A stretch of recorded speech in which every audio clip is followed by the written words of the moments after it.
ਮਹੱਲਾ ਪਹਿਲਾ ਪੰਨਾ 148। ਮਨੁੱਖ ਦੀ ਮੱਤ ਮਾਨੋ ਇੱਕ ਪੰਛੀ ਹੈ। ਉਸ ਦੇ ਪਿਛਲੇ ਕੀਤੇ ਹੋਏ ਕੰਮਾਂ ਦੇ ਕਾਰਨ ਬਣਿਆ ਹੋਇਆ ਸੁਭਾਅ ਉਸ ਦੇ ਨਾਲ ਸਾਥੀ ਹੈ। ਇਸ ਸੁਭਾਅ ਦੇ ਸੰਗ ਕਰਕੇ ਮੱਤ ਕਦੇ ਚੰਗੀ ਹੈ, ਕਦੇ ਨੀਵੀਂ ਹੈ। ਕਦੇ ਇਹ ਮੱਤ ਰੂਪ ਪੰਛੀ ਚੰਦਨ ਦੇ ਬੂਟੇ ਤੇ ਬੈਠਦਾ ਹੈ, ਕਦੇ ਅੱਕ ਦੀ ਡਾਲੀ ਉੱਤੇ। ਕਦੇ ਇਸ ਦੇ ਅੰਦਰ ਉੱਚੀ ਪ੍ਰਭੂ ਚਰਨਾਂ ਦੀ ਪ੍ਰੀਤ ਹੈ, ਪਰ ਕਿਸੇ ਦੇ ਵੱਸ ਦੀ ਗੱਲ ਨਹੀਂ। ਮਾਲਕ ਦੀ ਧੁਰੋਂ ਰੀਤ ਤੁਰੀ ਆਉਂਦੀ ਹੈ ਕਿ ਉਹ ਸਭ ਜੀਵਾਂ ਨੂੰ ਆਪਣੇ ਹੁਕਮ ਵਿੱਚ ਤੋਰ ਰਿਹਾ ਹੈ, ਭਾਵ ਉਸ ਦੇ ਹੁਕਮ ਅਨੁਸਾਰ ਹੀ ਕੋਈ ਚੰਗੀ ਤੇ ਕੋਈ ਮੰਦੀ ਮੱਤ ਵਾਲਾ ਹੈ। ਪੌੜੀ। ਬੇਅੰਤ ਜੀਵ ਪਰਮਾਤਮਾ ਦੇ ਗੁਣਾਂ ਦਾ ਬਿਆਨ ਕਰਦੇ ਹਨ ਤੇ ਬਿਆਨ ਕਰਕੇ ਜਗਤ ਤੋਂ ਚਲੇ ਗਏ ਹਨ। ਵੇਦ ਆਦਿਕ ਧਰਮ ਪੁਸਤਕ ਵੀ ਉਸ ਦੇ ਗਿਆਨ ਗੁਣ ਦੱਸਦੇ ਆਏ ਹਨ, ਪਰ ਕਿਸੇ ਨੇ ਉਸ ਦੇ ਗੁਣਾਂ ਦਾ ਅੰਤ ਨਹੀਂ ਪਾਇਆ। ਪੁਸਤਕਾਂ ਪੜ੍ਹਨ ਨਾਲ ਵੀ ਉਸ ਦਾ ਭੇਤ ਨਹੀਂ ਪੈਂਦਾ। ਮੱਤ ਉੱਚੀ ਹੋਇਆਂ ਇਹ ਰਾਜ਼ ਸਮਝ ਆਉਂਦਾ ਹੈ ਕਿ ਉਹ ਬੇਅੰਤ ਹੈ। 6 ਭੇਖਾਂ ਵਾਲੇ ਸਾਧੂਆਂ ਦੇ ਬਾਹਰਲੇ ਲਿਬਾਸ ਰਾਹੀਂ ਵੀ ਕੋਈ ਸੱਚ ਵਿੱਚ ਨਹੀਂ ਜੁੜ ਸਕਿਆ। ਉਹ ਸਦਾ ਸਥਿਰ ਰਹਿਣ ਵਾਲਾ ਅਕਾਲ ਪੁਰਖ ਹੈ ਤਾਂ ਦ੍ਰਿਸ਼ਟ, ਪਰ ਸ਼ਬਦ ਦੇ ਰਾਹੀਂ ਸੋਹਣਾ ਲੱਗਦਾ ਹੈ। ਜੋ ਮਨੁੱਖ ਬੇਅੰਤ ਪ੍ਰਭੂ ਦੇ ਨਾਮ ਨੂੰ ਮੰਨਦਾ ਹੈ, ਭਾਵ ਜੋ ਨਾਮ ਵਿੱਚ ਜੁੜਦਾ ਹੈ, ਉਹ ਉਸ ਦੀ ਹਜ਼ੂਰੀ ਵਿੱਚ ਅਪੜਦਾ ਹੈ। ਉਹ ਮਾਲਕ ਪ੍ਰਭੂ ਨੂੰ ਸਿਰ ਨਿਭਾਉਂਦਾ ਹੈ, ਢਾਡੀ ਬਣ ਕੇ ਉਸ ਦੇ ਗੁਣ ਗਾਉਂਦਾ ਹੈ। ਤੇ ਹੇ ਨਾਨਕ, ਜਦ ਯੁੱਗ ਵਿੱਚ ਮੌਜੂਦ ਰਹਿਣ ਵਾਲੇ, ਹਰੇਕ ਯੁੱਗ ਵਿੱਚ ਮੌਜੂਦ ਰਹਿਣ ਵਾਲੇ ਇੱਕ ਪ੍ਰਭੂ ਨੂੰ ਆਪਣੇ ਮਨ ਵਿੱਚ ਵਸਾਉਂਦਾ ਹੈ। ਸ਼ਲੋਕ ਮਹੱਲਾ ਦੂਜਾ। ਅਠੂਹਿਆਂ ਦਾ ਮਾਂਦਰੀ ਹੋ ਕੇ ਜੋ ਮਨੁੱਖ ਸੱਪਾਂ ਨੂੰ ਜਾ ਹੱਥ ਪਾਉਂਦਾ ਹੈ, ਉਹ ਆਪਣੇ ਆਪ ਨੂੰ ਆਪਣੇ ਹੀ ਹੱਥਾਂ ਨਾਲ ਮਾਨੋ ਚੁਆਤੀ ਲਾਉਂਦਾ ਹੈ। ਧੁਰੋਂ ਮਾਲਕ ਦਾ ਹੁਕਮ ਹੀ ਇਉਂ ਹੁੰਦਾ ਹੈ ਕਿ ਇਸ ਦੇ ਅੱਤ ਦੇ ਕਾਰਨ, ਭਾਵ ਇਸ ਅੱਤ ਦੇ ਮੂਰਖਪੁਣੇ ਕਾਰਨ ਉਸ ਨੂੰ ਧੱਕਾ ਵੱਜਦਾ ਹੈ। ਮਨਮੁਖ ਮਨੁੱਖ ਗੁਰਮੁਖ ਨਾਲ ਖੈਬੜਦਾ ਹੈ। ਕਰਤਾਰ ਦੇ ਸੱਚੇ ਨਿਆਂ ਅਨੁਸਾਰ ਉਹ ਸੰਸਾਰ ਸਮੁੰਦਰ ਵਿੱਚ ਡੁੱਬਦਾ ਹੈ, ਭਾਵ ਵਿਕਾਰਾਂ ਦੀਆਂ ਲਹਿਰਾਂ ਵਿੱਚ ਉਸ ਦੀ ਜ਼ਿੰਦਗੀ ਦਾ ਬੇੜਾ ਗਰਕ ਹੋ ਜਾਂਦਾ ਹੈ। ਪਰ ਕਿਸੇ ਨੂੰ ਦੋਸ਼ ਨਹੀਂ ਦਿੱਤਾ ਜਾ ਸਕਦਾ ਕਿ ਗੁਰਮੁਖ ਤੇ ਕੀ ਮਨਮੁਖ ਦੋਹੇ ਪਾਸੀਂ ਖਸਮ ਪ੍ਰਭੂ ਆਪ ਸਿਰ ਤੇ ਖਲੋਤਾ ਹੋਇਆ ਹੈ, ਆਪ ਹੀ ਨਿਰਣਾ ਕਰਕੇ ਵੇਖ ਰਿਹਾ ਹੈ। ਇਹ ਨਾਨਕ, ਅਸਲ ਗੱਲ ਇਉਂ ਹੀ ਸਮਝਣੀ ਚਾਹੀਦੀ ਹੈ ਕਿ ਹਰੇਕ ਕੰਮ ਉਸ ਦੀ ਰਜ਼ਾ ਵਿੱਚ ਹੋ ਰਿਹਾ ਹੈ। ਮਹੱਲਾ ਦੂਜਾ। ਹੇ ਨਾਨਕ, ਦੂਜਿਆਂ ਦੀ ਪੜਚੋਲ ਕਰਨ ਦੀ ਥਾਂ ਜੇ ਮਨੁੱਖ ਆਪਣੇ ਆਪ ਨੂੰ ਪਰਖੇ ਤਾਂ ਉਸ ਨੂੰ ਅਸਲ ਪਾਰਖੂ ਸਮਝੋ। ਦੂਜਿਆਂ ਦੇ ਵਿਕਾਰ ਰੂਪ ਰੋਗ ਲੱਭਣ ਦੀ ਥਾਂ ਜੇ ਮਨੁੱਖ ਆਪਣਾ ਆਤਮਿਕ ਰੋਗ ਅਤੇ ਰੋਗ ਦਾ ਇਲਾਜ ਦੋਵੇਂ ਸਮਝ ਲਏ ਤਾਂ ਉਸ ਨੂੰ ਸਿਆਣਾ ਹਕੀਮ ਜਾਣੋ। ਇਹੋ ਜਿਹਾ ਸੁਜਾਨ ਵੈਦ ਜ਼ਿੰਦਗੀ ਦੇ ਰਾਹ ਵਿੱਚ ਹੋਰਨਾਂ ਨਾਲ ਝੇੜੇ ਨਹੀਂ ਪਾ ਬੈਠਦਾ। ਉਹ ਆਪਣੇ ਆਪ ਨੂੰ ਜਗਤ ਵਿੱਚ ਮੁਸਾਫਰ ਜਾਣਦਾ ਹੈ। ਆਪਣੇ ਅਸਲੇ ਪ੍ਰਭੂ ਨਾਲ ਡੂੰਘੀ ਸਾਂਝ ਪਾ ਕੇ ਜੋ ਵੀ ਗੱਲ ਕਰਦਾ ਹੈ, ਆਪਣਾ ਸਮਾਂ ਸਤ ਸੰਗੀਆਂ ਨਾਲ ਮਿਲ ਕੇ ਗੁਜ਼ਾਰ ਕਰਦਾ ਹੈ। ਉਹ ਮਨੁੱਖ ਲੱਭ ਦੇ ਆਸਰੇ ਨਹੀਂ ਤੁਰਦਾ, ਸੱਚ ਵਿੱਚ ਟਿਕਿਆ ਰਹਿੰਦਾ ਹੈ। ਐਸਾ ਮਨੁੱਖ ਆਪ ਤਾਂ ਤੁਰਦਾ ਹੀ ਹੈ, ਹੋਰਨਾਂ ਲਈ ਵੀ ਪ੍ਰਮਾਣਿਕ ਵਿਚੋਲਾ ਬਣ ਜਾਂਦਾ ਹੈ। ਪਰ ਜੇ ਆਪ ਹੋਵੇ ਮਨਮੁਖ ਤੇ ਅੜੇ ਗੁਰਮੁਖਾਂ ਨਾਲ, ਉਹ ਇਉਂ ਹੀ ਹੈ ਜਿਵੇਂ ਆਕਾਸ਼ ਨੂੰ ਤੀਰ ਮਾਰਦਾ ਹੈ। ਜੋ ਮਨੁੱਖ ਆਕਾਸ਼ ਵੱਲ ਤੀਰ ਚਲਾਉਂਦਾ ਹੈ, ਉਸ ਦਾ ਤੀਰ ਕਿਵੇਂ ਨਿਸ਼ਾਨੇ ਤੇ ਅਪੜੇ। ਉਹ ਆਕਾਸ਼ ਤਾਂ ਅੱਗੋਂ ਅਪਹੁੰਚ ਹੈ, ਸੋ ਯਕੀਨ ਜਾਣੋ ਕਿ ਤੀਰ ਚਲਾਉਣ ਵਾਲਾ ਹੀ ਵਿੰਨਿਆ ਜਾਂਦਾ ਹੈ। ਪੌੜੀ। ਜਿਨ੍ਹਾਂ ਜੀਵ ਇਸਤਰੀਆਂ ਦਾ ਪ੍ਰਭੂ ਪਤੀ ਨਾਲ ਪਿਆਰ ਹੈ, ਉਹ ਇਸ ਪਿਆਰ ਰੂਪ ਗਹਿਣੇ ਨਾਲ ਸਜੀਆਂ ਹੋਈਆਂ ਹਨ। ਉਹ ਦਿਨ ਰਾਤ ਪ੍ਰਭੂ ਪਤੀ ਦੀ ਭਗਤੀ ਕਰਦੀਆਂ ਹਨ, ਵਰਜੀਆਂ ਵੀ ਭਗਤੀ ਤੋਂ ਹਟਦੀਆਂ ਨਹੀਂ। ਸਤਿਗੁਰੂ ਦੇ ਪਿਆਰ ਦੀ ਬਰਕਤ ਨਾਲ ਸੁਧਰੀਆਂ ਹੋਈਆਂ ਉਹ ਮਾਨੋ ਮਹਿਲਾਂ ਵਿੱਚ ਵਸਦੀਆਂ ਹਨ। ਉਹ ਵਿਚਾਰਵਾਨ ਹੋ ਜਾਣ ਦੇ ਕਾਰਨ ਸਦਾ ਥਿਰ ਰਹਿਣ ਵਾਲੀ ਅਰਦਾਸ ਕਰਦੀਆਂ ਹਨ। ਭਾਵ ਦੁਨੀਆ ਦੇ ਨਾਸਵੰਤ ਪਦਾਰਥ ਨਹੀਂ ਮੰਗਦੀਆਂ, ਸਦਾ ਕਾਇਮ ਰਹਿਣ ਵਾਲਾ ਪਿਆਰ ਹੀ ਮੰਗਦੀਆਂ ਹਨ। ਪਤੀ ਪ੍ਰਭੂ ਦੇ ਹੁਕਮ ਅਨੁਸਾਰ ਪਤੀ ਪ੍ਰਭੂ ਤੱਕ ਅੱਪੜਦੀਆਂ ਹੋਈਆਂ ਉਹ ਖਸਮ ਪ੍ਰਭੂ ਦੇ ਕੋਲ ਬੈਠਦੀਆਂ ਸੋਭਦੀਆਂ ਹਨ। ਪ੍ਰਭੂ ਨੂੰ ਦਿਲੋਂ ਪਿਆਰ ਕਰਦੀਆਂ ਹਨ ਤੇ ਸਖੀ ਭਾਵਨਾ ਨਾਲ ਉਸ ਅੱਗੇ ਅਰਦਾਸ ਕਰਦੀਆਂ ਹਨ। ਪਰ ਉਹ ਜਿਉਣ ਫਟਕਾਰ ਯੋਗ ਹੈ, ਉਸ ਵਸੇਬੇ ਨੂੰ ਲਾਹਣਤ ਹੈ ਜੋ ਨਾਮ ਤੋਂ ਸਖਣਾ ਹੈ।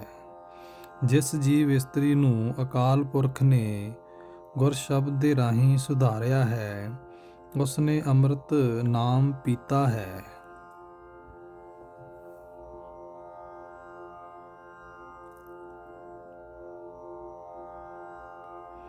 ਸ਼ਲੋਕ ਮਹੱਲਾ ਪਹਿਲਾ। ਰੇਤ ਥਲਾ ਮੀਂਹ ਨਾਲ ਕਦੇ ਰੱਜਦਾ ਨਹੀਂ, ਅੱਗ ਦੀ ਸਾੜਨ ਦੀ ਭੁੱਖ ਕਦੇ ਬਾਲਣ ਨਾਲ ਨਹੀਂ ਮਿਟਦੀ। ਰੇਤ ਥਲਾ ਮੀਂਹ ਨਾਲ ਕਦੇ ਨਹੀਂ ਰੱਜਦਾ ਤੇ ਅੱਗ ਦੀ ਜੋ ਸਾੜਨ ਦੀ ਭੁੱਖ ਹੈ ਕਦੇ ਬਾਲਣ ਨਾਲ ਨਹੀਂ ਮਿਟਦੀ। ਕੋਈ ਰਾਜਾ ਕਦੇ ਰਾਜ ਕਰਨ ਨਾਲ ਰੱਜਿਆ ਨਹੀਂ, ਭਰੇ ਸਮੁੰਦਰ ਨੂੰ ਸੁੱਕ ਕੀ ਆਖ ਸਕਦੀ ਹੈ। ਭਾਵ ਕਿਤਨੀ ਤਪਸ਼ ਪਈ ਪਵੇ, ਭਰੇ ਸਮੁੰਦਰਾਂ ਦੇ ਡੂੰਘੇ ਪਾਣੀਆਂ ਨੂੰ ਸੁੱਕ ਕੇ ਮੁਕਾ ਨਹੀਂ ਸਕਦੀ। ਤਿਵੇਂ ਇਹ ਨਾਨਕ ਨਾਮ ਜਪਣ ਵਾਲਿਆਂ ਦੇ ਅੰਦਰ ਸੱਚੇ ਨਾਮ ਦੀ ਕਿਤਨੀ ਕੁ ਤਾਂਘ ਹੈ, ਇਹ ਗੱਲ ਦੱਸੀ ਨਹੀਂ ਜਾ ਸਕਦੀ। ਮਹੱਲਾ ਦੂਜਾ।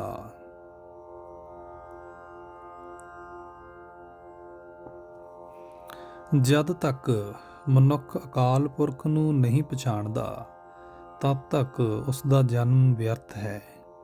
ਪਰ ਗੁਰੂ ਦੀ ਕਿਰਪਾ ਨਾਲ ਜੋ ਬੰਦੇ ਨਾਮ ਵਿੱਚ ਜੁੜਦੇ ਹਨ, ਉਹ ਸੰਸਾਰ ਦੇ ਸਮੁੰਦਰ ਤੋਂ ਤਰ ਜਾਂਦੇ ਹਨ। ਇਹ ਨਾਨਕ, ਜੋ ਪ੍ਰਭੂ ਜਗਤ ਦਾ ਮੂਲ ਸਭ ਕੁਝ ਕਰਨ ਯੋਗ ਹੈ, ਜਿਸ ਕਰਤਾਰ ਦੇ ਵਸ ਜਗਤ ਦਾ ਬਣਾਉਣਾ, ਜਿਸ ਨੇ ਸਾਰੇ ਜਗਤ ਵਿੱਚ ਆਪਣੀ ਸੱਤਿਆ ਟਿਕਾਈ ਹੋਈ ਹੈ, ਉਸ ਦਾ ਧਿਆਨ ਧਰ। ਪੌੜੀ। ਜੋ ਮਨੁੱਖ ਪ੍ਰਭੂ ਦੀ ਸਿਫਤ ਸਲਾਹ ਕਰਦਾ ਹੈ, ਉਹ ਸਦਾ ਮਾਲਕ ਦੀ ਹਜ਼ੂਰੀ ਵਿੱਚ ਵਸਦਾ ਹੈ। ਸਦਾ ਕਾਇਮ ਰਹਿਣ ਵਾਲੇ ਖਸਮ ਨੂੰ ਸਲਾਹ ਕੇ ਉਸ ਦਾ ਹਿਰਦਾ ਕੌਲ ਖਿੜਿਆ ਰਹਿੰਦਾ ਹੈ। ਮਾਲਕ ਤੋਂ ਪੂਰਾ ਮਰਤਬਾ ਭਾਵ ਪੂਰਨ ਅਵਸਥਾ ਹਾਸਲ ਕਰਕੇ ਉਹ ਅੰਦਰੋਂ ਹੁਲਾਸ ਵਿੱਚ ਆਉਂਦਾ ਹੈ, ਕਿਉਂਕਿ ਕਾਮਤਕ ਵਿਕਾਰ ਵੈਰੀਆਂ ਨੂੰ ਉਹ ਅੰਦਰੋਂ ਮਾਰ ਕੇ ਕੱਢ ਦਿੰਦਾ ਹੈ। ਤਾਂ ਫਿਰ ਨਾਮ ਵਿੱਚ ਲੱਗੇ ਉਸ ਦੇ ਗਿਆਨ ਇੰਦਰੇ ਰੂਪ ਮਿੱਤਰ ਟਹਿਕ ਪੈਂਦੇ ਹਨ। ਮਾਲਕ ਤੋਂ ਪੂਰਾ ਮਰਤਬਾ ਭਾਵ ਪੂਰਨ ਅਵਸਥਾ ਹਾਸਲ ਕਰਕੇ ਉਹ ਅੰਦਰੋਂ ਹੁਲਾਸ ਵਿੱਚ ਆਉਂਦਾ ਹੈ, ਕਿਉਂਕਿ ਕਾਮਦਕ ਵਿਕਾਰ ਵੈਰੀਆਂ ਨੂੰ ਉਹ ਅੰਦਰੋਂ ਮਾਰ ਕੇ ਕੱਢ ਦਿੰਦਾ ਹੈ। ਤਾਂ ਫਿਰ ਨਾਮ ਵਿੱਚ ਲੱਗੇ ਉਸ ਦੇ ਗਿਆਨ ਇੰਦਰੇ ਰੂਪ ਮਿੱਤਰ ਟਹਿਕ ਪੈਂਦੇ ਹਨ। ਉਹ ਗਿਆਨ ਇੰਦਰੇ ਗੁਰੂ ਦੀ ਰਜ਼ਾ ਵਿੱਚ ਤੁਰਨ ਲੱਗ ਜਾਂਦੇ ਹਨ। ਸਤਿਗੁਰੂ ਇਹਨਾਂ ਨੂੰ ਹੁਣ ਜੀਵਨ ਦਾ ਸੱਚਾ ਰਾਹ ਵਿਖਾਲਦਾ ਹੈ। ਸਿਫਤ ਸਲਾਹ ਕਰਨ ਵਾਲਾ ਮਨੁੱਖ ਸੱਚਾ ਗੁਰ ਸ਼ਬਦ ਵਿਚਾਰ ਕੇ ਆਤਮਿਕ ਮੌਤ ਦਾ ਡਰ ਦੂਰ ਕਰ ਲੈਂਦਾ ਹੈ। ਗੁਰੂ ਸ਼ਬਦ ਦੀ ਬਰਕਤ ਨਾਲ ਸੁਧਰਿਆ ਹੋਇਆ ਢਾਡੀ ਅਕਥ ਪ੍ਰਭੂ ਦੇ ਗੁਣ ਗਾਉਂਦਾ ਹੈ। ਇਸ ਤਰ੍ਹਾਂ ਇਹ ਨਾਨਕ ਪ੍ਰਭੂ ਦੇ ਗੁਣਾਂ ਦੀ ਪੂੰਜੀ ਇਕੱਠੀ ਕਰਕੇ ਪਿਆਰੇ ਪ੍ਰਭੂ ਨਾਲ ਮਿਲ ਜਾਂਦਾ ਹੈ। ਸ਼ਲੋਕ ਮਹੱਲਾ ਪਹਿਲਾ ਪੰਨਾ 149। ਪਾਪਾਂ ਦੇ ਕਾਰਨ ਜੋ ਜੀਵ ਜੰਮਦੇ ਹਨ, ਇੱਥੇ ਵੀ ਪਾਪ ਕਰਦੇ ਹਨ ਤੇ ਅਗਾਂਹ ਵੀ ਇਹਨਾਂ ਕੀਤੇ ਪਾਪਾਂ ਦੇ ਸੰਸਕਾਰਾਂ ਕਰਕੇ ਪਾਪਾਂ ਵਿੱਚ ਹੀ ਪ੍ਰਵਿਰਤ ਹੁੰਦੇ ਹਨ। ਇਹ ਪਾਪ ਧੋਤਿਆਂ ਉੱਕਾ ਹੀ ਨਹੀਂ ਉਤਰਦੇ, ਭਾਵੇਂ 100 ਧੋਣ ਧੋਈਏ, ਭਾਵੇਂ 100 ਵਾਰੀ ਧੋਣ ਦਾ ਯਤਨ ਕਰੀਏ। ਇਹ ਨਾਨਕ, ਜੇ ਪ੍ਰਭੂ ਮਿਹਰ ਕਰੇ ਤਾਂ ਇਹ ਪਾਪ ਬਖਸ਼ੇ ਜਾਂਦੇ ਹਨ, ਨਹੀਂ ਤਾਂ ਜੁੱਤੀਆਂ ਹੀ ਪੈਂਦੀਆਂ ਹਨ। ਮਹੱਲਾ ਪਹਿਲਾ। ਹੇ ਨਾਨਕ, ਇਹ ਜੋ ਦੁੱਖ ਛੱਡ ਕੇ ਸੁੱਖ ਮਏ ਮੰਗਦੇ ਹਨ, ਅਜਿਹਾ ਬੋਲਣਾ ਸਿਰ ਖਪਾਈ ਹੀ ਹੈ। ਸੁੱਖ ਤੇ ਦੁੱਖ ਦੋਵੇਂ ਪ੍ਰਭੂ ਦੇ ਦਰ ਤੋਂ ਕੱਪੜੇ ਮਿਲੇ ਹੋਏ ਹਨ, ਜੋ ਮਨੁੱਖ ਜਨਮ ਲੈ ਕੇ ਇੱਥੇ ਪਹਿਨਦੇ ਹਨ। ਭਾਵ ਦੁੱਖਾਂ ਦੇ ਸੁੱਖਾਂ ਦੇ ਚੱਕਰ ਹਰੇਕ ਉੱਤੇ ਆਉਂਦੇ ਹੀ ਰਹਿੰਦੇ ਹਨ। ਸੋ ਜਿਸ ਦੇ ਸਾਹਮਣੇ ਇਤਰਾਜ਼ ਗਿਲਾ ਕੀਤਿਆਂ ਅੰਤ ਹਾਰ ਹੀ ਮੰਨਣੀ ਪੈਂਦੀ ਹੈ, ਉੱਥੇ ਚੁੱਪ ਰਹਿਣਾ ਹੀ ਚੰਗਾ ਹੈ। ਭਾਵ ਰਜ਼ਾ ਵਿੱਚ ਤੁਰਨਾ ਸਭ ਤੋਂ ਚੰਗਾ ਹੈ। ਪੌੜੀ ਪੰਨਾ 149। ਜੋ ਮਨੁੱਖ ਚਾਰੇ ਤਰਫਾਂ ਵੇਖ ਕੇ, ਭਾਵ ਬਾਹਰ ਚਵੀਂ ਪਾਸੇ ਭਟਕਣਾ ਛੱਡ ਕੇ ਆਪਣਾ ਅੰਦਰ ਭਾਲਦਾ ਹੈ, ਉਸ ਨੂੰ ਦਿਸ ਪੈਂਦਾ ਹੈ ਕਿ ਸੱਚੇ ਅਲੱਖ ਅਕਾਲ ਪੁਰਖ ਨੇ ਜਗਤ ਪੈਦਾ ਕਰਕੇ ਆਪ ਹੀ ਉਸ ਦੀ ਸੰਭਾਲ ਕੀਤੀ ਹੈ, ਭਾਵ ਸੰਭਾਲ ਕਰ ਰਿਹਾ ਹੈ। ਕੁਰਾਹੇ ਭਟਕ ਰਹੇ ਮਨੁੱਖ ਨੂੰ ਗੁਰੂ ਨੇ ਰਸਤਾ ਦਿਖਾਇਆ ਹੈ। ਰਾਹ ਗੁਰੂ ਵਿਖਾਉਂਦਾ ਹੈ। ਸੱਚੇ ਸਤਿਗੁਰੂ ਨੂੰ ਸ਼ਾਬਾਸ਼ੇ ਹੈ, ਜਿਸ ਦੀ ਬਰਕਤ ਨਾਲ ਸੱਚੇ ਪ੍ਰਭੂ ਨੂੰ ਸਿਮਰੀਦਾ ਹੈ। ਜਿਸ ਮਨੁੱਖ ਦੇ ਅੰਦਰ ਸਤਿਗੁਰੂ ਨੇ ਗਿਆਨ ਦਾ ਦੀਵਾ ਜਗਾ ਦਿੱਤਾ ਹੈ, ਉਸ ਨੂੰ ਆਪਣੇ ਅੰਦਰੋਂ ਹੀ ਨਾਮ ਰਤਨ ਲੱਭ ਪਿਆ ਹੈ। ਗੁਰੂ ਦੀ ਸ਼ਰਨ ਆ ਕੇ ਸੱਚੇ ਸ਼ਬਦ ਦੇ ਰਾਹੀਂ ਪ੍ਰਭੂ ਦੀ ਸਿਫਤ ਸਲਾਹ ਕਰਕੇ ਮਨੁੱਖ ਸੁਖੀ ਹੋ ਜਾਂਦੇ ਹਨ, ਖਸਮ ਵਾਲੇ ਹੋ ਜਾਂਦੇ ਹਨ। ਪਰ ਜਿਨ੍ਹਾਂ ਪ੍ਰਭੂ ਦਾ ਡਰ ਨਹੀਂ ਰੱਖਿਆ, ਉਹਨਾਂ ਨੂੰ ਹੋਰ ਡਰ ਮਾਰਦਾ ਹੈ। ਉਹ ਹੰਕਾਰ ਵਿੱਚ ਪਏ ਗਲਦੇ ਹਨ, ਪ੍ਰਭੂ ਦੇ ਨਾਮ ਤੋਂ ਭੁੱਲਾ ਹੋਇਆ ਜਗਤ ਬੇਤਾਲ ਬੇਥਵਾ ਫਿਰਦਾ ਹੈ। ਸ਼ਲੋਕ ਮਹੱਲਾ ਤੀਜਾ, ਪੰਨਾ 149। ਜਗਤ ਸਹਿਮ ਵਿੱਚ ਜੰਮਦਾ ਹੈ, ਸਹਿਮ ਵਿੱਚ ਹੀ ਮਰਦਾ ਹੈ। ਸਦਾ ਹੀ ਸਹਿਮ ਇਸ ਦੇ ਮਨ ਵਿੱਚ ਟਿਕਿਆ ਰਹਿੰਦਾ ਹੈ। ਪਰ ਹੇ ਨਾਨਕ, ਜੋ ਮਨੁੱਖ ਪਰਮਾਤਮਾ ਦੇ ਡਰ ਵਿੱਚ ਆਪਾ ਭਾਵ ਮਾਰਦਾ ਹੈ, ਉਸ ਦਾ ਜੰਮਣਾ ਮੁਬਾਰਕ ਹੈ। ਜਗਤ ਦੀ ਮਮਤਾ ਮਨੁੱਖ ਦੇ ਅੰਦਰ ਸਹਿਮ ਪੈਦਾ ਕਰਦੀ ਹੈ। ਜਦੋਂ ਇਹ ਆਪਣਤ ਤੇ ਮਮਤਾ ਮੁੱਕ ਜਾਏ, ਤਦੋਂ ਕਿਸੇ ਚੀਜ਼ ਦੇ ਹੁਸਨ ਦਾ ਸਹਿਮ ਨਹੀਂ ਰਹਿੰਦਾ। ਮਹੱਲਾ ਤੀਜਾ, ਪੰਨਾ 149। ਪਰਮਾਤਮਾ ਦਾ ਡਰ ਹਿਰਦੇ ਵਿੱਚ ਵਸਾਣ ਤੋਂ ਬਿਨਾਂ ਜੋ ਮਨੁੱਖ ਲੰਮੀ ਉਮਰ ਵੀ ਜਿਉਂਦਾ ਰਹੇ ਤੇ ਬੜੀਆਂ ਮੌਜਾਂ ਮਾਣਦਾ ਰਹੇ, ਤਾਂ ਵੀ ਇਹ ਨਾਨਕ, ਜੇ ਪ੍ਰਭੂ ਦਾ ਡਰ ਹਿਰਦੇ ਵਿੱਚ ਵਸਾਉਣ ਤੋਂ ਬਿਨਾਂ ਹੀ ਮਰਦਾ ਹੈ, ਤਾਂ ਮੁਕਾਲਖ ਖੱਟ ਕੇ ਹੀ ਇੱਥੋਂ ਜਾਂਦਾ ਹੈ। ਪੌੜੀ।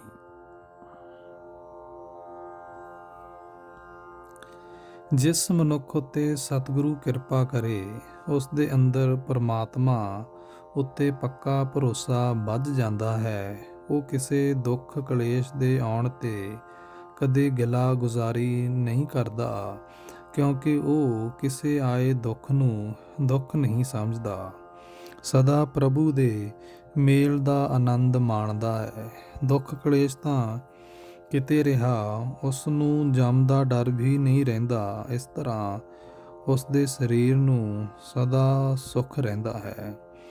ਜਿਸ ਉੱਤੇ ਗੁਰੂ ਦਿਆਵਾਨ ਹੋ ਜਾਏ, ਉਸ ਨੂੰ ਮਾਨੋ ਜਗਤ ਦੇ 9 ਹੀ ਖਜ਼ਾਨੇ ਮਿਲ ਪਏ ਹਨ, ਕਿਉਂਕਿ ਉਹ ਤਾਂ ਖਜ਼ਾਨਿਆਂ ਦੇ ਮਾਲਕ ਸੱਚੇ ਪ੍ਰਭੂ ਵਿੱਚ ਜੁੜਿਆ ਰਹਿੰਦਾ ਹੈ।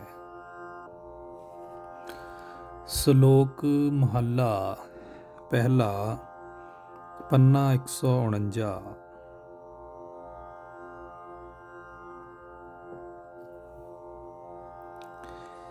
ਇਹ ਸਰੇਵੜੇ ਜੀਵ ਹਿੰਸਾ ਦੇ ਵਹਿਮ ਵਿੱਚ ਸਿਰ ਦੇ ਵਾਲ ਪਟਾ ਕੇ ਕਿ ਕਿਤੇ ਜੂਆਂ ਨਾ ਪੈ ਜਾਣ, ਮੈਲਾ ਪਾਣੀ ਪੀਂਦੇ ਹਨ ਤੇ ਝੂਠੀ ਰੋਟੀ ਮੰਗ ਮੰਗ ਕੇ ਖਾਂਦੇ ਹਨ। ਆਪਣੇ ਪਖਾਨੇ ਨੂੰ ਫੋਲ ਕੇ ਮੂੰਹ ਵਿੱਚ ਗੰਦੀ ਹਵਾੜ ਲੈਂਦੇ ਹਨ ਤੇ ਪਾਣੀ ਵੇਖ ਕੇ ਇਸ ਤੋਂ ਸੰਗਦੇ ਹਨ, ਭਾਵ ਪਾਣੀ ਨਹੀਂ ਵਰਤਦੇ। ਭੇਡਾਂ ਵਾਂਗ ਸਿਰ ਦੇ ਵਾਲ ਪੁਟਾਉਂਦੇ ਹਨ। ਵਾਲ ਪੁੱਟਣ ਵਾਲਿਆਂ ਦੇ ਹੱਥ ਸਵਾਹ ਨਾਲ ਭਰੇ ਜਾਂਦੇ ਹਨ। ਮਾਪਿਆਂ ਵਾਲਾ ਕੀਤਾ ਕੰਮ, ਭਾਵ ਹੱਥੀਂ ਕਮਾਈ ਕਰਕੇ ਟੱਬਰ ਪਾਲਣ ਦਾ ਕੰਮ ਛੱਡ ਬੈਠਦੇ ਹਨ। ਇਸ ਲਈ ਇਹਨਾਂ ਦੇ ਟੱਬਰ ਢਾਹਾਂ ਮਾਰ ਮਾਰ ਕੇ ਰੋਂਦੇ ਹਨ। ਇਹ ਲੋਕ ਤਾਂ ਇਉਂ ਗਵਾਇਆ, ਅੱਗੇ ਇਹਨਾਂ ਦੇ ਪਰਲੋਕ ਦਾ ਹਾਲ ਸੁਣੋ। ਨਾ ਤਾਂ ਹਿੰਦੂ ਮਤ ਅਨੁਸਾਰ ਮਰਨ ਪਿੱਛੋਂ ਪਿੰਡ ਪੱਤਲ, ਕਿਰਿਆ, ਦੀਵਾ ਆਦਿਕ ਦੀ ਰਸਮ ਕਰਦੇ ਹਨ। ਮਰੇ ਹੋਏ ਪਤਾ ਨਹੀਂ ਕਿੱਥੇ ਜਾ ਪੈਂਦੇ ਹਨ, ਭਾਵ ਪਰਲੋਕ ਸਵਾਰਨ ਦਾ ਕੋਈ ਆਹਰ ਨਹੀਂ ਹੈ। ਹਿੰਦੂਆਂ ਦੇ 68 ਤੀਰਥ ਇਹਨਾਂ ਨੂੰ ਢੋਈ ਨਹੀਂ ਦਿੰਦੇ, ਭਾਵ ਹਿੰਦੂਆਂ ਵਾਂਗ ਤੀਰਥਾਂ 'ਤੇ ਵੀ ਨਹੀਂ ਜਾਂਦੇ। ਬ੍ਰਾਹਮਣ ਇਹਨਾਂ ਦਾ ਅੰਨ ਨਹੀਂ ਖਾਂਦੇ, ਭਾਵ ਬ੍ਰਾਹਮਣਾਂ ਦੀ ਵੀ ਸੇਵਾ ਨਹੀਂ ਕਰਦੇ। ਸਦਾ ਦਿਨ ਰਾਤ ਬੜੇ ਗੰਦੇ ਰਹਿੰਦੇ ਹਨ। ਮੱਥੇ ਉੱਤੇ ਤਿਲਕ ਨਹੀਂ ਲਾਉਂਦੇ, ਭਾਵ ਨਹਾ ਧੋ ਕੇ ਸਰੀਰ ਨੂੰ ਸਾਫ ਸੁਥਰਾ ਵੀ ਨਹੀਂ ਕਰਦੇ। ਸਦਾ ਧੌਣ ਸਿੱਟ ਕੇ ਬੈਠਦੇ ਹਨ, ਜਿਵੇਂ ਕਿਸੇ ਦੇ ਮਰਨ ਦਾ ਸੋਗ ਕਰ ਰਹੇ ਹਨ, ਭਾਵ ਇਹਨਾਂ ਦੇ ਅੰਦਰ ਕੋਈ ਆਤਮਿਕ ਹੁਲਾਰਾ ਵੀ ਨਹੀਂ ਹੈ। ਕਿਸੇ ਸਤਸੰਗ ਆਦਿਕ ਵਿੱਚ ਵੀ ਕਦੇ ਨਹੀਂ ਜਾਂਦੇ। ਲੱਕਾਂ ਨਾਲ ਪਿਆਲੇ ਬੱਧੇ ਹੋਏ ਹਨ, ਹੱਥਾਂ ਵਿੱਚ ਚੌਰੀਆਂ ਫੜੀਆਂ ਹੋਈਆਂ ਹਨ ਤੇ ਜੀਵ ਹਿੰਸਾ ਦੇ ਡਰ ਤੋਂ ਇੱਕ ਕਤਾਰ ਵਿੱਚ ਤੁਰਦੇ ਹਨ। ਨਾ ਇਹਨਾਂ ਦੀ ਜੋਗੀਆਂ ਵਾਲੀ ਰਾਹ ਰੀਤ, ਨਾ ਜੰਗਮਾਂ ਵਾਲਾ ਤੇ ਨਾ ਕਾਜ਼ੀ ਮੌਲਵੀਆਂ ਵਾਲੀ। ਰੱਬ ਵੱਲੋਂ ਵੀ ਖੁੰਝੇ ਹੋਏ ਭਟਕਦੇ ਹਨ, ਭਾਵ ਪਰਮਾਤਮਾ ਦੀ ਬੰਦਗੀ ਵਿੱਚ ਇਹਨਾਂ ਦੀ ਕੋਈ ਸ਼ਰਧਾ ਨਹੀਂ। ਇਹ ਸਾਰਾ ਆਵਾ ਹੀ ਉਤਿਆ ਹੋਇਆ ਹੈ। ਇਹ ਵਿਚਾਰੇ ਨਹੀਂ ਸਮਝਦੇ ਕਿ ਜੀਵਾਂ ਨੂੰ ਮਾਰਨਾ ਜਿਵਾਲਣ ਵਾਲਾ ਪ੍ਰਭੂ ਆਪ ਹੀ ਹੈ। ਪ੍ਰਭੂ ਤੋਂ ਬਿਨਾਂ ਕੋਈ ਹੋਰ ਇਹਨਾਂ ਨੂੰ ਜਿਉਂਦਾ ਰੱਖ ਨਹੀਂ ਸਕਦਾ। ਜੀਵ ਹੰਸਾ ਦੇ ਵਹਿਣ ਵਿੱਚ ਪੈ ਕੇ, ਕਿਰਤ ਕਮਾਈ ਛੱਡ ਕੇ ਇਹ ਦਾਨ ਤੇ ਇਸ਼ਨਾਨ ਤੋਂ ਵਾਂਝੇ ਹੋਏ ਹਨ। ਸੁਆਹ ਪਈ ਅਜਿਹੇ ਖੁੱਥੇ ਹੋਏ ਸਿਰ ਉੱਤੇ ਇਹ ਲੋਕ ਸਾਫ਼ ਪਾਣੀ ਨਹੀਂ ਪੀਂਦੇ ਤੇ ਪਾਣੀ ਵਿੱਚ ਨਹਾਉਂਦੇ ਵੀ ਨਹੀਂ ਹਨ। ਇਹ ਗੱਲ ਨਹੀਂ ਸਮਝਦੇ ਕਿ ਜਦੋਂ ਦੇਵਤਿਆਂ ਨੇ ਸੁਮੇਰ ਪਰਬਤ ਨੂੰ ਮਧਾਣੀ ਬਣਾ ਕੇ ਸਮੁੰਦਰ ਰਿੜਕਿਆ, ਤਦੋਂ ਪਾਣੀ ਵਿੱਚੋਂ ਹੀ ਰਤਨ ਨਿਕਲੇ ਸਨ। ਭਾਵ ਇਸ ਗੱਲ ਨੂੰ ਤਾਂ ਲੋਕ ਪੁਰਾਣੇ ਸਮਿਆਂ ਤੋਂ ਹੀ ਜਾਣਦੇ ਹਨ ਕਿ ਪਾਣੀ ਵਿੱਚੋਂ ਬੇਅੰਤ ਕੀਮਤੀ ਪਦਾਰਥ ਨਿਕਲਦੇ ਹਨ ਜੋ ਮਨੁੱਖ ਦੇ ਕੰਮ ਆਉਂਦੇ ਹਨ। ਆਖਰ ਉਹ ਪਾਣੀ ਵਿੱਚ ਵੜਿਆਂ ਹੀ ਨਿਕਲਣਗੇ। ਪਾਣੀ ਦੀ ਬਰਕਤ ਨਾਲ ਦੇਵਤਿਆਂ ਲਈ 18 ਪਦਾਰਥ ਬਣਾਏ ਗਏ, ਜਿੱਥੇ ਪੁਰਬ ਲੱਗਦੇ ਹਨ, ਕਥਾ ਵਾਰਤਾ ਹੁੰਦੀ ਹੈ, ਨਹਾ ਕੇ ਹੀ ਨਮਾਜ਼ ਪੜ੍ਹੀ ਦੀ ਹੈ, ਨਹਾ ਕੇ ਹੀ ਪੂਜਾ ਹੁੰਦੀ ਹੈ। ਸੁਚੱਜੇ ਬੰਦੇ ਨਿਤ ਇਸ਼ਨਾਨ ਕਰਦੇ ਹਨ ਤੇ ਸਾਰੀ ਉਮਰ ਹੀ ਮਨੁੱਖ ਦੀ ਸਵੱਛ ਹਾਲਤ ਤਾਂ ਹੀ ਰਹਿ ਸਕਦੀ ਹੈ ਜੇ ਇਸ਼ਨਾਨ ਕਰੇ। ਪਰ ਹੇ ਨਾਨਕ, ਇਹ ਸਿਰ ਖੁੱਥੇ ਅਜਿਹੇ ਉਲਟੇ ਰਾਹ ਪੈ ਗਏ ਹਨ, ਅਜਿਹੇ ਸ਼ੈਤਾਨ ਹਨ ਕਿ ਇਹਨਾਂ ਨੂੰ ਇਸ਼ਨਾਨ ਵਾਲੀ ਗੱਲ ਚੰਗੀ ਨਹੀਂ ਲੱਗੀ।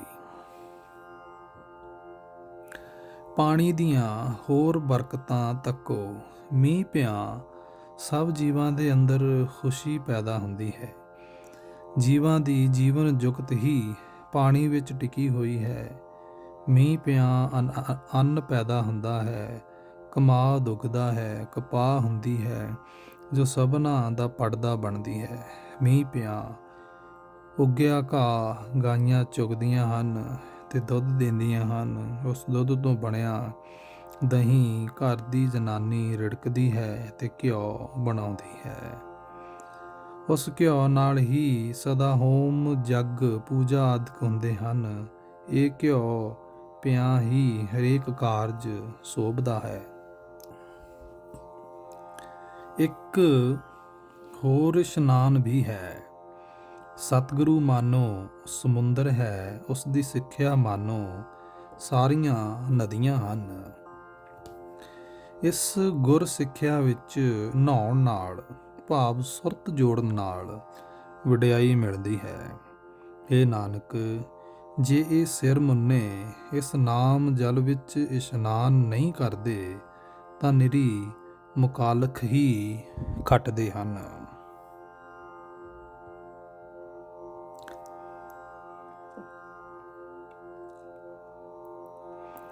ਅੱਗ ਨੂੰ ਪਾਲਾ ਕੀ ਕਰ ਸਕਦਾ ਹੈ? ਭਾਵ ਪਾਲਾ ਅੱਗ ਦਾ ਕੋਈ ਵਿਗਾੜ ਨਹੀਂ ਸਕਦਾ। ਰਾਤ ਸੂਰਜ ਦਾ ਕੋਈ ਵਿਗਾੜ ਨਹੀਂ ਕਰ ਸਕਦੀ। ਹਨੇਰਾ ਚੰਦਰਮਾ ਦਾ ਕੋਈ ਨੁਕਸਾਨ ਨਹੀਂ ਕਰ ਸਕਦਾ।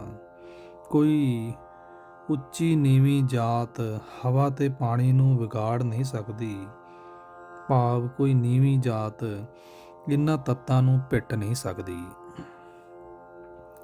ਜਿਸ ਧਰਤੀ ਵਿੱਚ ਹਰੇਕ ਚੀਜ਼ ਪੈਦਾ ਹੁੰਦੀ ਹੈ, ਇਹ ਚੀਜ਼ਾਂ ਇਸ ਧਰਤੀ ਦਾ ਕੋਈ ਵਿਗਾੜ ਨਹੀਂ ਸਕਦੀਆਂ। ਇਹ ਤਾਂ ਪੈਦਾ ਹੀ ਧਰਤੀ ਵਿੱਚੋਂ ਹੋਈਆਂ ਹਨ। ਇਸੇ ਤਰ੍ਹਾਂ ਹੇ ਨਾਨਕ, ਉਹੀ ਇੱਜ਼ਤ ਅਸਲੀ ਸਮਝੋ। ਭਾਵ ਸਿਰਫ ਉਸੇ ਇੱਜ਼ਤ ਨੂੰ ਕੋਈ ਵਿਗਾੜ ਨਹੀਂ ਸਕਦਾ ਜੋ ਇੱਜ਼ਤ ਪ੍ਰਭੂ ਵੱਲੋਂ ਮਿਲੀ ਹੈ। ਪ੍ਰਭੂ ਦਰ ਤੋਂ ਜੋ ਆਦਰ ਮਿਲੇ ਉਸ ਨੂੰ ਕੋਈ ਜੀਵ ਵਿਗਾੜ ਨਹੀਂ ਸਕਦਾ। ਇਸ ਦਰਗਾਹੀ ਆਦਰ ਲਈ ਉਦਮ ਕਰੋ। ਇਸ ਦਰਗਾਹੀ ਆਦਰ ਵਾਸਤੇ ਆਦਰ ਲਈ ਉਦਮ ਕਰੋ। ਪੌੜੀ ਪੰਨਾ 150। ਹੇ ਸੱਚੇ ਪ੍ਰਭੂ, ਮੈਂ ਤੈਨੂੰ ਸਦਾ ਸੁਭਾਨ ਆਖ ਕੇ ਵਡਿਆਉਂਦਾ ਹਾਂ। ਤੂੰ ਹੀ ਸਦਾ ਕਾਇਮ ਰਹਿਣ ਵਾਲਾ ਹਾਕਮ ਹੈ। ਹੋਰ ਸਾਰੇ ਜੀਵ ਜੰਮਦੇ ਮਰਦੇ ਰਹਿੰਦੇ ਹਨ। ਹੇ ਪ੍ਰਭੂ, ਜੋ ਬੰਦੇ ਤੇਰਾ ਸੱਚਾ ਨਾਮ ਰੂਪ ਦਾਨ ਤੇਥੋਂ ਮੰਗਦੇ ਹਨ, ਉਹ ਤੇਰੇ ਵਰਗੇ ਹੋ ਜਾਂਦੇ ਹਨ। ਤੇਰਾ ਅਟੱਲ ਹੁਕਮ ਗੁਰ ਸ਼ਬਦ ਦੀ ਬਰਕਤ ਨਾਲ ਉਹਨਾਂ ਨੂੰ ਮਿੱਠਾ ਲੱਗਦਾ ਹੈ। ਤੇਰਾ ਹੁਕਮ ਮੰਨਣ ਨਾਲ ਅਸਲੀਅਤ ਦੀ ਸਮਝ ਤੇ ਉੱਚੀ ਟਿੱਕੀ ਸੁਰਤ ਤੇਰੇ ਪਾਸੋਂ ਉਹਨਾਂ ਨੂੰ ਹਾਸਲ ਹੁੰਦੀ ਹੈ। ਤੇਰੀ ਮਿਹਰ ਨਾਲ ਉਹਨਾਂ ਦੇ ਮੱਥੇ ਤੇ ਇਹ ਸੋਹਣਾ ਲੇਖ ਲਿਖਿਆ ਜਾਂਦਾ ਹੈ ਜੋ ਕਿਸੇ ਦਾ ਮਿਟਾਇਆ ਮਿਟਦਾ ਨਹੀਂ। ਹੇ ਪ੍ਰਭੂ, ਤੂੰ ਸਦਾ ਬਖਸ਼ਿਸ਼ਾਂ ਕਰਨ ਵਾਲਾ ਹੈ। ਤੂੰ ਨਿੱਤ ਬਖਸ਼ਿਸ਼ਾਂ ਕਰਦਾ ਹੈ ਤੇ ਵਧੀਕ ਬਖਸ਼ਿਸ਼ਾਂ ਕਰੀ ਜਾਂਦਾ ਹੈ। ਨਾਨਕ ਤੇਰੇ ਦਰ ਤੋਂ ਉਹੀ ਦਾਤ ਮੰਗਦਾ ਹੈ ਜੋ ਤੈਨੂੰ ਚੰਗਾ ਲੱਗਦਾ ਹੈ। ਭਾਵ ਤੇਰੀ ਰਜ਼ਾ ਵਿੱਚ ਰਾਜ਼ੀ ਰਹਿਣ ਦਾ ਦਾਨ ਮੰਗਦਾ ਹੈ। ਤੇਰਾ ਹੁਕਮ ਮੰਨਣ ਦਾ ਦਾਨ ਮੰਗਦਾ ਹੈ। ਸ਼ਲੋਕ ਮਹੱਲਾ ਦੂਜਾ। ਹੇ ਨਾਨਕ, ਜਿਨ੍ਹਾਂ ਦਾ ਗੁਰਦੇਵ ਹੈ, ਭਾਵ ਜਿਨ੍ਹਾਂ ਦੇ ਸਿਰ ਤੇ ਗੁਰੂਦੇਵ ਹੈ, ਜਿਨ੍ਹਾਂ ਨੂੰ ਗੁਰੂ ਨੇ ਸਿੱਖਿਆ ਦੇ ਕੇ ਗਿਆਨ ਦਿੱਤਾ ਹੈ, ਭਾਵ ਸਿਫਤ ਸਲਾਹ ਦੀ ਰਾਹੀਂ ਸੱਚ ਵਿੱਚ ਜੋੜਿਆ ਹੈ, ਉਹਨਾਂ ਨੂੰ ਕਿਸੇ ਹੋਰ ਉਪਦੇਸ਼ ਦੀ ਲੋੜ ਨਹੀਂ ਰਹਿੰਦੀ। ਭਾਵ ਗੁਰੂ ਦੇ ਨਾਮ ਵਿੱਚ ਜੁੜਨ ਦੀ ਸਿੱਖਿਆ ਤੋਂ ਉੱਚੀ ਹੋਰ ਕੋਈ ਸਿੱਖਿਆ ਨਹੀਂ ਹੈ। ਮਹੱਲਾ ਪਹਿਲਾ। ਜਿਸ ਮਨੁੱਖ ਨੂੰ ਪ੍ਰਭੂ ਆਪ ਮੱਤ ਦਿੰਦਾ ਹੈ, ਉਸ ਨੂੰ ਹੀ ਮੱਤ ਆਉਂਦੀ ਹੈ।